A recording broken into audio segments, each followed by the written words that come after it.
Okay, welcome back. It's a new week and we have more information to share with you guys. But before we go on, please remember to subscribe, donate, share the information that we are here to impart on you. And if you have any questions, remember to always engage in the comments and reach out to us via our website. Yeah. Um, so when people hear Unit 731, they often imagine the story ending in 1945. But tonight we're looking at something different, the lives and careers that continued after the war. And one person who really helps us understand this is Ryoichi Naito. So most people, again, as much as they think that Unit 731 ended when Japan surrendered, we don't really know much. So Jenny, take us through, why did you decide to tell the story through Ryoichi Naito's eyes today? Yeah, I think that he is quite interesting because we remember the slide that I've shown in the first two episodes from the series that he's right here. So he's actually the second. I mean, he's this is Ishii and then this is Kitano, who took over for a few years for Ishii, and he's right underneath that. And if you look at the chart, he's actually quite connected. He's not just he's connected to the whole medical society of Japan at the time. And after the war, actually, he's very interesting because right after the war, like just 5 weeks after the war, Lieutenant Murray Sanders actually showed up to Japan to start um, to to start questioning everyone. And because Ishishiro actually was faking his own death, the first guy he actually one of the first guys that Marie Sanders actually interviewed was actually Naitō Ryōichi. And after the war, he also founded this organization, um, this company called Green Cross Pharmaceutical that ended up with well, he would have already passed by then in the 1980s, but the people that he trained were also questionable in ethics because, if you were ever a part of this Unit 731 biological warfare, there's a questionable ethics of these scientists, right? And these people that he later trained and would become the CEO of Green Cross Pharmaceutical caused a huge scandal in Japan where that like 1,800 people were then contracting AIDS from contaminated blood product.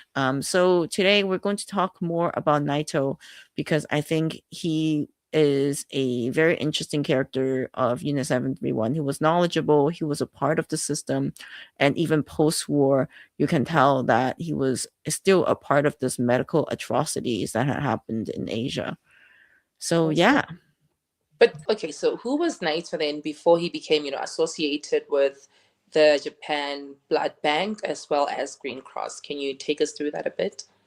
Yes, so that's what we're going to talk about today. And so Naito was a physician and he was a microbiologist educated at Kyoto Imperial University. And that's why, if you can see on here, you can see that he has Kyoto University lineage. That's the blue line.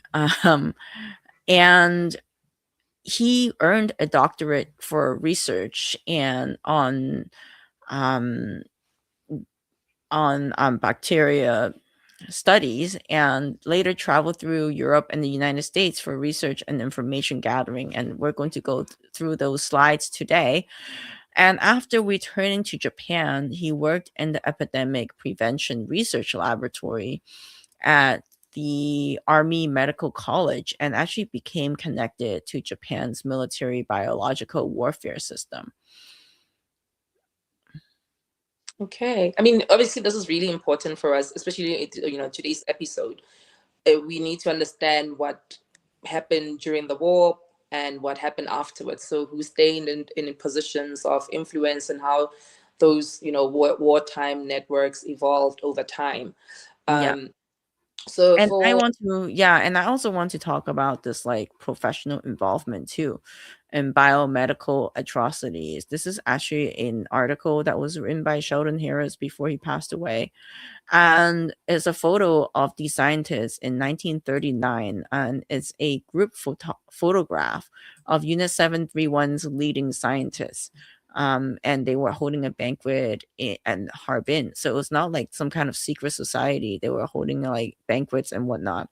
And of the medical officers, 154 and 141 were graduates from medical school. And so at least 22 were licensed doctors at this banquet. So this is not like I keep repeating, this is not some rogue individual, Ishii Shirō, that had just decided that he's going to do something. This was a state nation funded project of building this network of people who would then commit medical atrocities.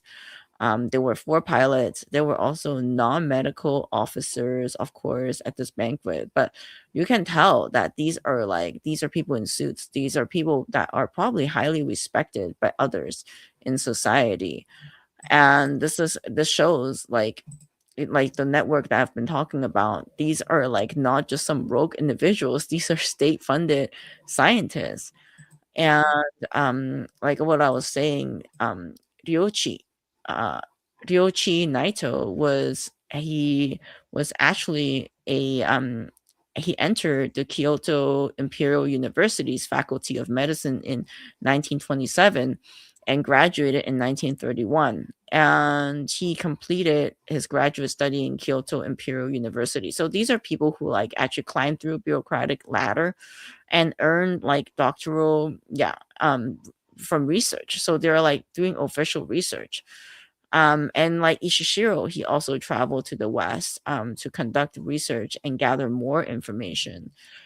And I kind of want to talk about what kind of information he was gathering. This is actually a report from the Rockefeller Foundation in 1941, recalling an incident that had happened to a scientist in 1939. Um, so yeah, and it was Naito trying to obtain a virulent strand of yellow fever. So he's writing this, the author of this is writing, the director is actually writing to Colonel Simmons. I received your confidential letter of January 24th and think that Colonel Fox must have misunderstood me. During the past year, we have received only 2 requests for virulent yellow fever virus. One of them came from Dr. M.V. Hargett of the U.S. Public Health Service in Hamilton, Montana. They comply with that. And then the other one was from Paris. But then what he mentioned in his conversation with Colonel Fox were the following requests and an incident that had occurred 2 years ago. So it must have been 1939. So he's preparing a statement for the colonel, for the military, on February 23rd. Dr. Ryoichi Naito, who said that he was an assistant professor at the Army Medical College, Tokyo, visited the laboratory, bring a letter of introduction from the military attaché of Japan Embassy in Washington. The letter stated that a cable had been received from the superintendent of the Institute of Infectious Disease of the Tokyo Imperial University asking Dr. Naito to secure strands of yellow fever virus for that institute. When I inquired of Dr. Naito which strand he wished to have, the reply was that he would like to have the strand now used for vaccination and also a virulent unmodified CB strand. I telephoned Dr. Sawyer and asked for instructions in this matter and suggested that Dr. Sawyer see Dr. Naito personally, which he agreed to do. So later, Dr.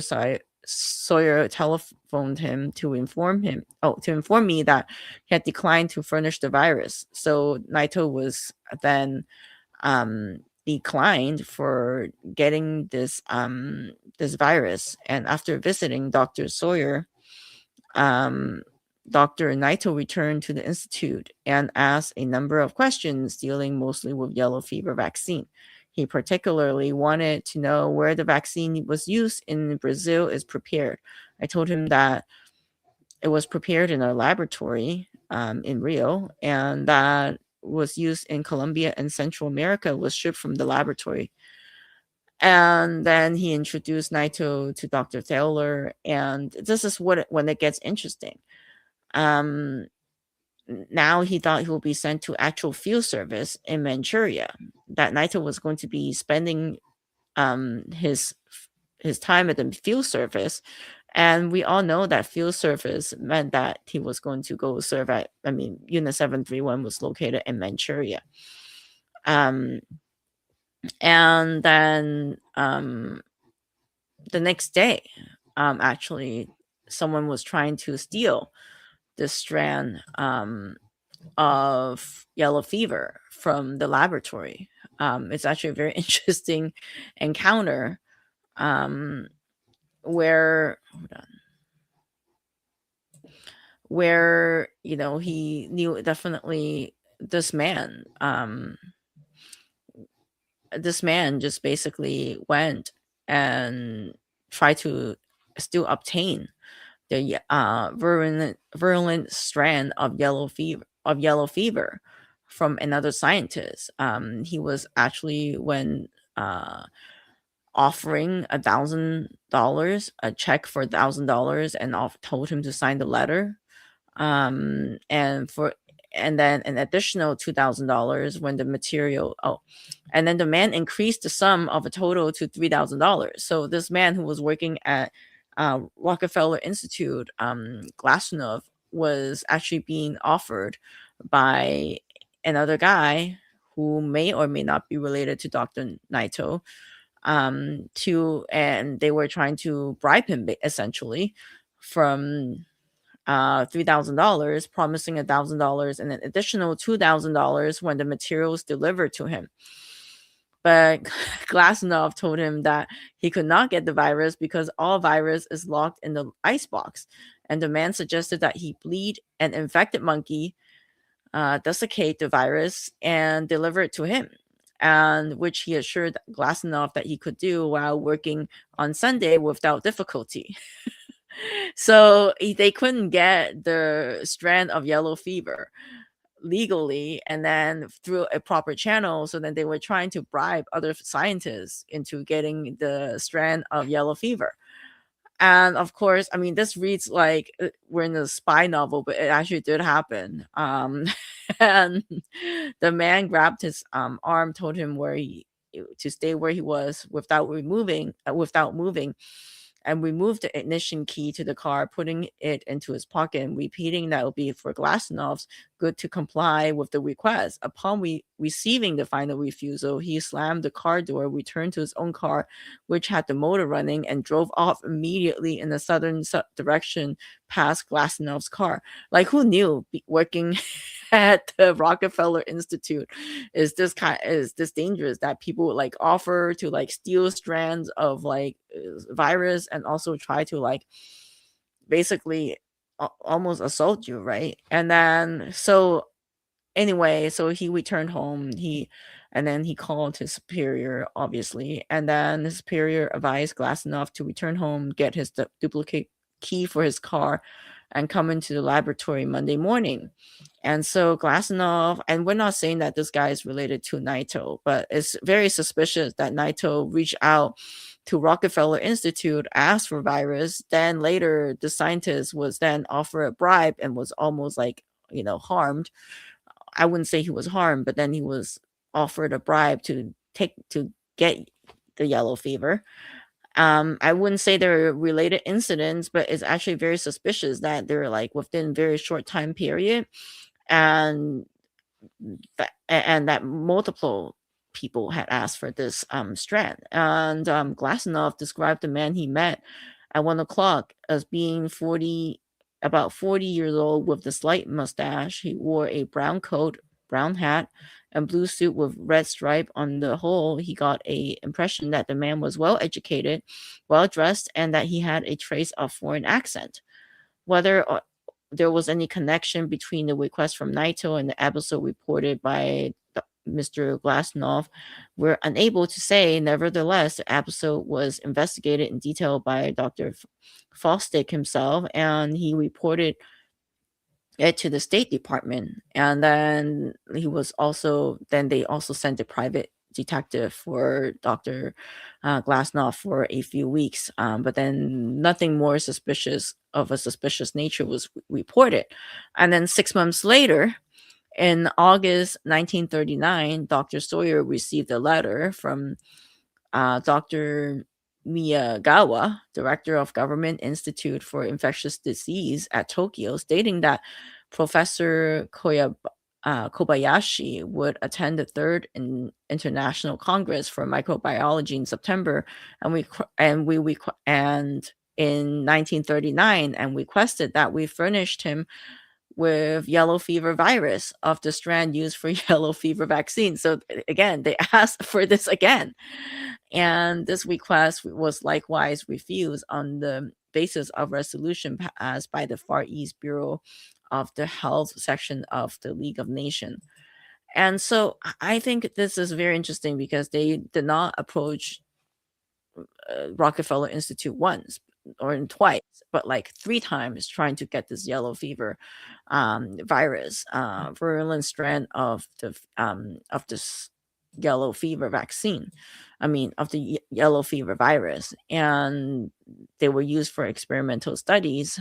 And then they listed like all of these places that would have it, and yeah, and so I think why it matters is and at this time, why yellow fever mattered was that yellow fever was actually a dangerous infectious disease, and that the virulent strand was held only by like a limited number of major laboratories, and international health officials opposed actually introducing this virus to Asia at the time. For obvious reasons, they probably want to contain the virus. And yeah, and I think this I also want to bring this guy up. His name was Hideo Noguchi, who was actually a Japanese hero. He's actually on like a lot of the 100 yen bills, because he was a national hero. He was a scientist from Japan who actually worked at Rockefeller Institute as a bacteriologist, and he studied yellow fever and died from yellow fever in 1928. And this is kind of like the I would say the funny story or like the irony of being a Japanese scientist at the time, right? You can either be like Hideo, who then become a hero, or you can be like Naito, who was probably younger. Yeah, he was way younger, and he's looked up to all these like national heroes who are scientists and whatnot. And then I said 100 yen, but I meant 1,000 yen note. And requested and connected to like biological warfare network. And a lot of these younger scientists and younger generals at the time, they look up to like people who started the Meiji Restoration as like inspiration, and they wanted to be just like them. And he might have seen, because Hideo worked at Rockefeller Institute and is like a national hero, he might have seen that, then yellow fever is naturally also Japanese, like yellow fever vaccine could also be a Japanese legacy, right? And so that's what inspired him and like a bunch of other people to try to hit up Rockefeller Institute for that strand of yellow fever. And they were willing to get it no matter how they were going to get it. And yeah. Yeah, because I mean, it's interesting how, there's just two different legacies, but connected to medicine. They both represent completely different ideas about scientific responsibility. How was, Naito connected to Unit 731 and, Japan's wider biological warfare network? Yeah, so as I was stating earlier on my earlier slide that I'm going to go back to, he was actually like, this is the Ministry of Welfare, Koizumi and Health, and then Ishii, and then he was actually like pretty high up there, and he's connected to multiple universities like Medicine Network, and he was also. I'm going to go through his timeline, like in the 1930s and 1940s. And then obviously we saw from the yellow fever um, strand episode that he was in the late 1930s. He was in US and in Europe trying to obtain information and probably more strands of virus, right? And then in 1940s and even in the letter itself, it says that okay, Naito is going to be sent to field work in Manchuria, which meant he was probably working for Unit 731. And by the 19 so that letter that like incident happened in 1939, and then by the early 1940s he was participating in Japan's biological warfare network, and it included work tied to pathogen weaponization and human experimentation. And then by mid 1942 he became the second scientific head of Oka, um, 9420 in Singapore, commanded by Major General Kitagawa Masataka. But this general actually eventually died in like 1943. So you can only assume how much power Naito did have after this guy died. And in between 1942 to 1945, he actually oversaw a large laboratory network in Singapore and Malaysia. And the unit reportedly cultivated pathogen including the plague, cholera, uh, smallpox, malaria, typhus, dysentery, and anthrax. And by June 1945, they withdrew from Singapore to Laos as Allied forces advanced. But this is the Singapore headquarters of Unit 9420, and we're going to go through more. And I was going through like some material of Unit 9420 because it's kind of like a substation of Unit 731, but it's just in a different region. And here it is. This is the map, and it was actually like bigger than I thought it was. They had like multiple locations even for the small unit of 9460. For example, what I was showing about like the headquarters, and then they also had uh basically they also took over Tampoi Mental Hospital in Malaysia and other locations in Malaysia, and a Taiping prison in Malaysia, and also Indonesia as well, and New Guinea. And also, this is a paper that I found, a letter that I found, which was also very interesting because they were trying to incentivize. Between 1943 to 1944, the Japanese military apparently were collecting rats from the population in Burma and Yunnan under the pretext of epidemic investigation.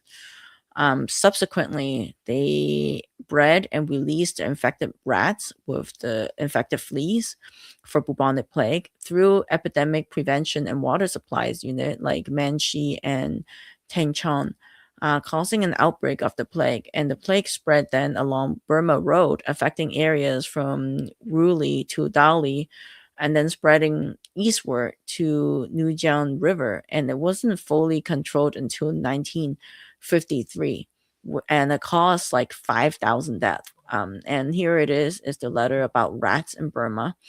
And they were also doing that for China. They were incentivizing people to basically breed these rats, to basically encourage and breed more fleas. And Lieutenant Ray P. Chesley, Sanitary Corps, who has been 31 month in CBI was in office recently while on the furlough, he was questioned about this rumor and requested to send back anything further that could be learned about it. I mean, during the last 6 months, it says several reports have been received from CBI indicating that the Japanese was requiring the Burmese to furnish 2 to 3 living mice or rats per person. These reports came through G2 channel and also brought in by a representative of the British Red Cross. The inference was that this might indicate intention to use biological weapons, notably spread of the plague. And this is from, I think, British intelligence. So yeah, I mean, they were doing that in China. Why wouldn't they do that in Burma as well, right? And it's also a very interesting that in by after the failure of Guadalcanal campaign in 1943, the Japanese military actually began to like launch had planned to also launch more bacteriological warfare as well in the Pacific Front. But it wasn't very executed very successfully. And yeah, and so let's move on to post-war, because I think that would give us a little bit more on Naitō and why he's actually a very interesting person to find out. This is actually a report that I found, and it was actually Naito's first post-war interrogation. So during the wartime, he was pretty busy studying all the epidemic and also how to develop bacteriological warfare and weapons. And in the Naito's first post-war interrogation, it shows that U.S.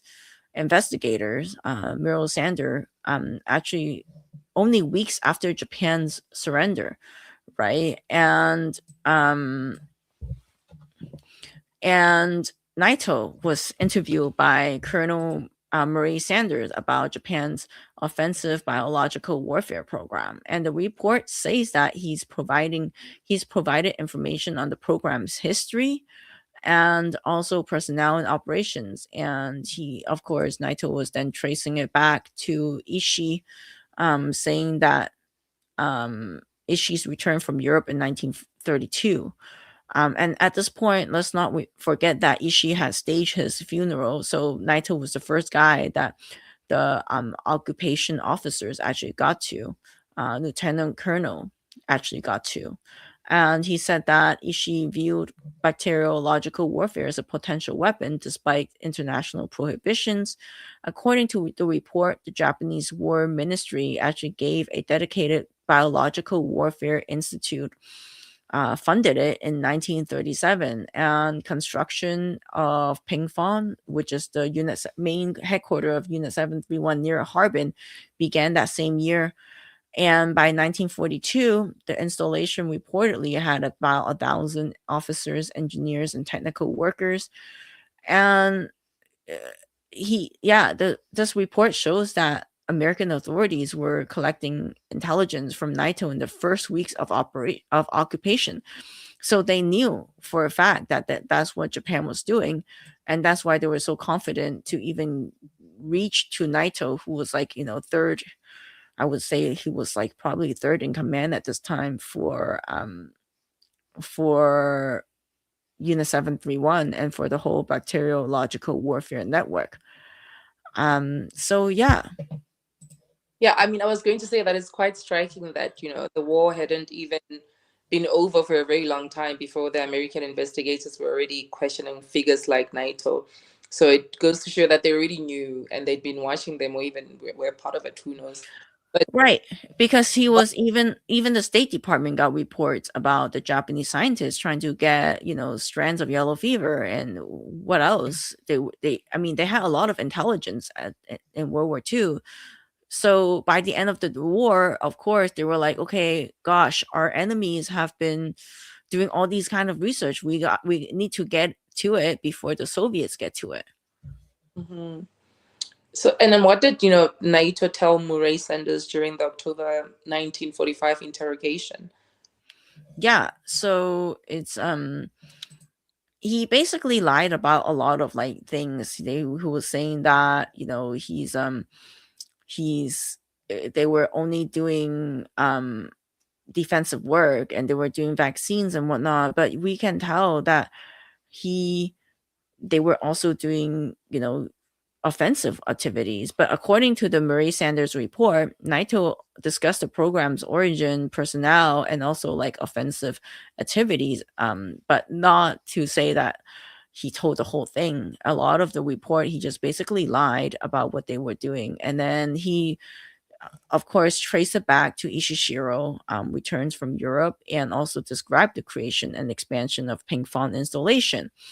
And also, the one thing that was really important is that he explained that the Japanese War Ministry eventually did support a dedicated biological warfare institute. So it's a nation state project. It's not just by one rogue individual like Ishishiro, like what we are, like sometimes what people are told to think that it was just like one Ishishiro, but really it was a whole network of scientists, as what we have showed earlier in the slides. Hmm. And so, how should we then read his testimony, knowing that later evidence showed that former Unit 731 figures concealed the human experimentation? Yeah, I think that we should treat it as evidence of not what Naito told investigators, but not automatically the full truth. Because imagine if you were doing like basically criminal activities for 6 years, 7 years, you're not going to tell the whole truth.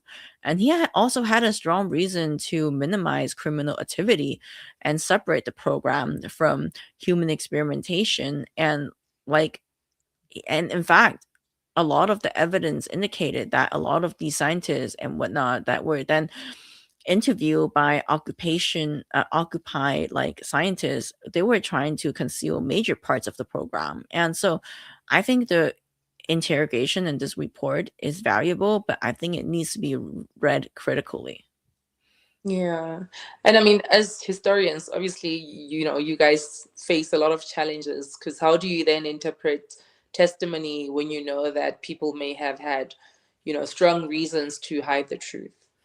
Yeah, and also I think the United States had a lot of incentive to protect the Unit 731 scientists and like their former enemies, because they believe that Japan possessed information about biological warfare and human experimentation that could be useful to American military research. So instead of prioritizing prosecution, they actually pursue access to data and also cooperation from the scientists.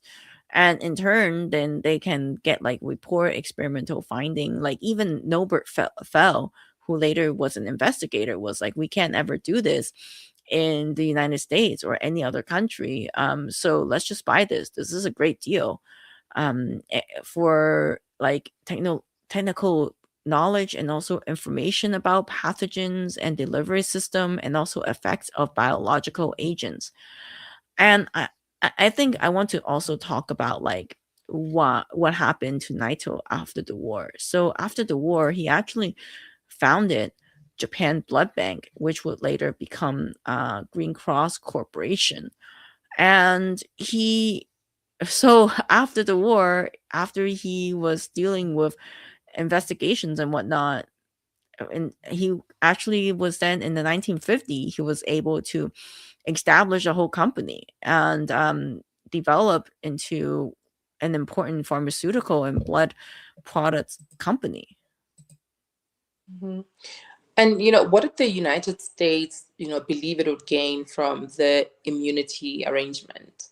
I think the United States just really wanted information and didn't want the Soviet Union to have it. They don't want, because right after World War II is then the Cold War.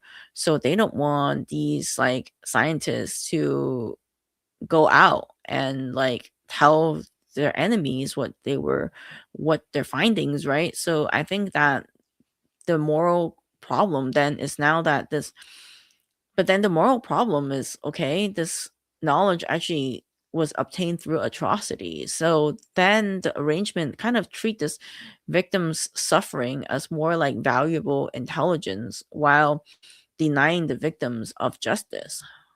And I think, after the occupation period, Naito's story just takes another turn, which is quite dramatic, from military medicine into, civilian healthcare. So how did Naito move from military biological warfare into Japan's civilian blood products industry? Yeah. So after 5 years, I think, of occupation and whatnot, then he co-founded Japan's blood bank, like what I was saying. And and he's I think that he was a physician and key member of the unit. And he even drafted the plan into which unit leader would be handed over to the US military, because remember, he was one of the first guys that Lieutenant Colonel Murray Sanders interviewed and interrogated. And so he knew how to work the system. You can tell from the interrogation that he was actually a smart guy. He like would play a part of like, oh, how to answer this question, and then he hand over like a whole list of unit leaders that should be that's like related to the unit's effort to develop biological and chemical weapons. And also Naito said that information concerning their planned germ warfare and vivisection was never should never be disclosed, according to recent discoveries in documents. This article was obviously written by 1998, but yeah, this is so the post-war justice never really happened because of this key figure Naito, that was able to work out a plan with the United States. And yeah, so like 5 years later, he was then able to go and work in the civilian blood industry again. Yeah. And I mean, it's also very interesting that decades later, another crisis would force people, to revisit some uncomfortable questions about accountability as well as institutional culture. So, what was the HIV tainted blood scandal in Japan? And, what role did Green Cross play in the scandal? Yeah, so let's go over that. And so let's fast forward, right? 1945, they didn't face any justice. Then comes 1950, he co-founded a blood bank, Green Cross Corporation, that basically sells civilian products.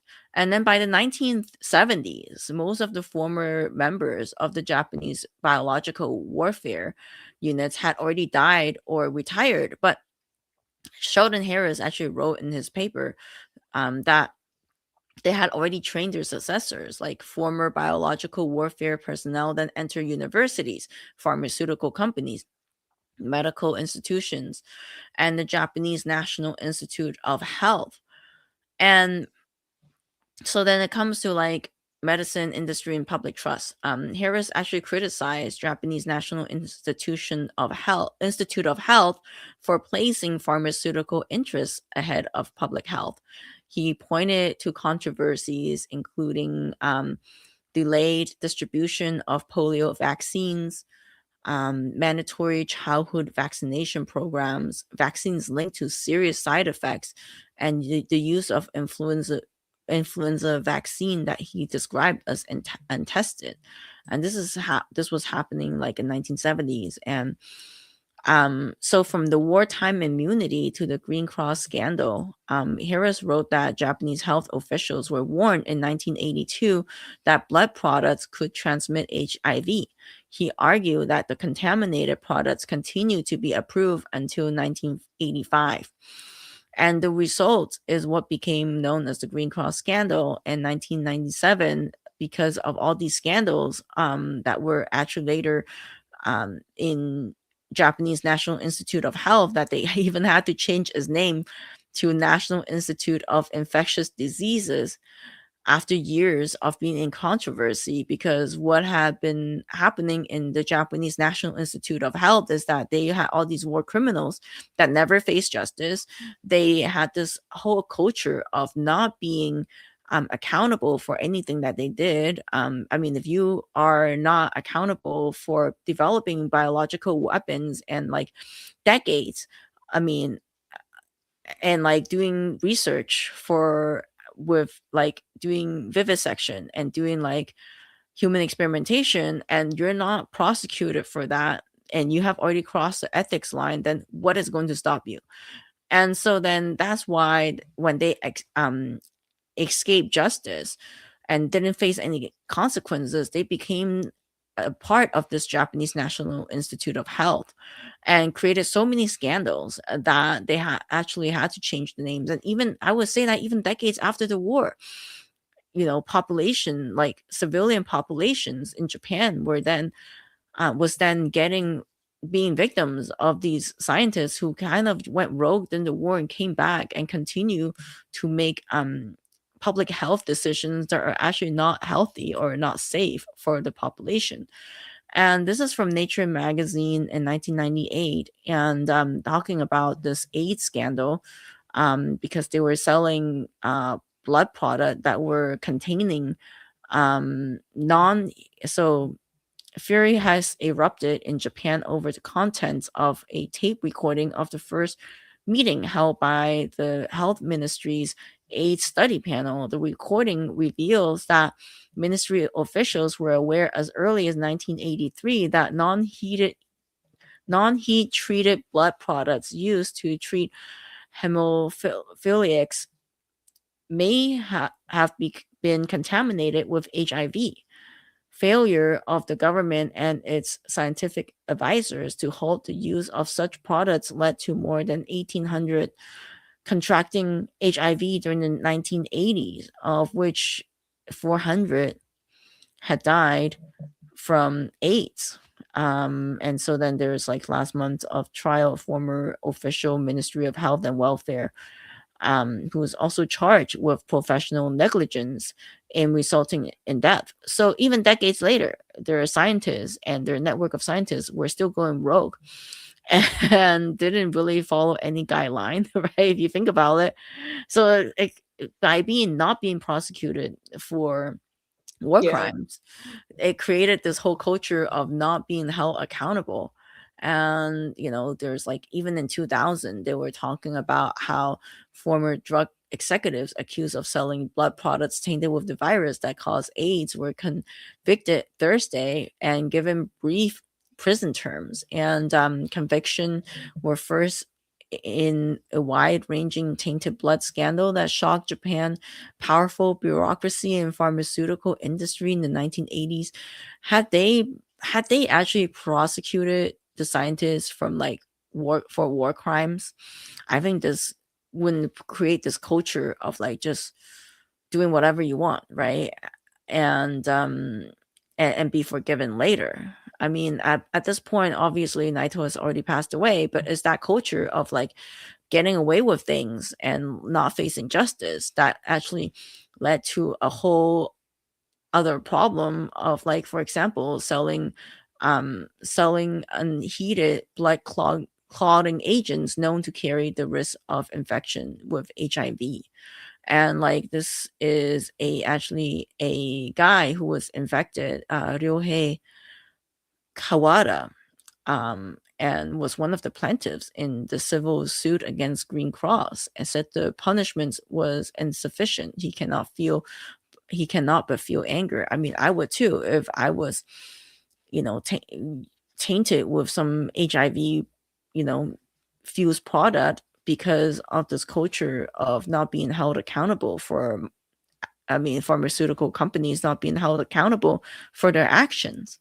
So yeah, I think that's why it's very important to look at not just what happened in World War II, but also look at how justice was served or not served, and see the consequences and consequence in society after the war. Naito was trying to get yellow fever virus, right? And then he was partaking in parts of human experimentation and doing biological warfare that was arguably not arguably not legal, and he got away with it. He got immunity, and then he started a company, died rich, and but then even like decades after his death, there were like still people suffering because of this culture of not being held accountable. Is it then fair to connect later, public health scandals to wartime impunity? Or does that risk just oversimplifying the history of what happened then? Yeah, that's a great question. And I think that eventually, right, like we could count it on the culture that like they because they see that they didn't have to be held accountable. And but we should look at it like, patients and the public are paying the price of the same institutions that professional status, secrecy, and usefulness can protect people from accountability. And there's this culture of not being accountable, right? So I think that's why we need to remember not just the past, but also like create ethics and like what are the guardrail of having people not face justice. I mean, what are the guardrails for like future issues were including like this moral issues of like not facing justice. And I think that it's not fair to compare like wartime atrocities to like what had happened in like 1990s, but don't forget that these men, actually the men who retired or from unit 731 that had immunity, probably then were mentoring the younger scientists and told them like, hey, it's okay, I did things that were much worse and that was okay, and I was still able to make a career out of it, so you can do whatever you want. And I think that when you're doing that in public health, it's very dangerous. Mhm. I mean, one last question, Jenny. So why do archives like the Sheldon Harris papers matter when it comes to understanding stories that powerful institutions, preferred to leave buried? Yeah, I think the papers help trace people across wartime and post-war institutions, and they also show how much of this history remains buried in boxes, correspondence, report, and records that have not been fully digitized or widely studied. And archives actually allow us to move beyond rumors and examine the whole document trail. Mm, So I think it's very important to learn from the archives and also examine what had happened in history to learn from the past. mhm. And I mean, perhaps I guess, the question at the center of everything we've discussed tonight is not just what happened, but who is remembered, who is protected, but also who bears the consequences. Yeah, exactly. And yeah, if you have made it this far, please subscribe. It's free for you to do, and feel free to donate to our research. And yeah, we'll see you guys next time. We'll see you then.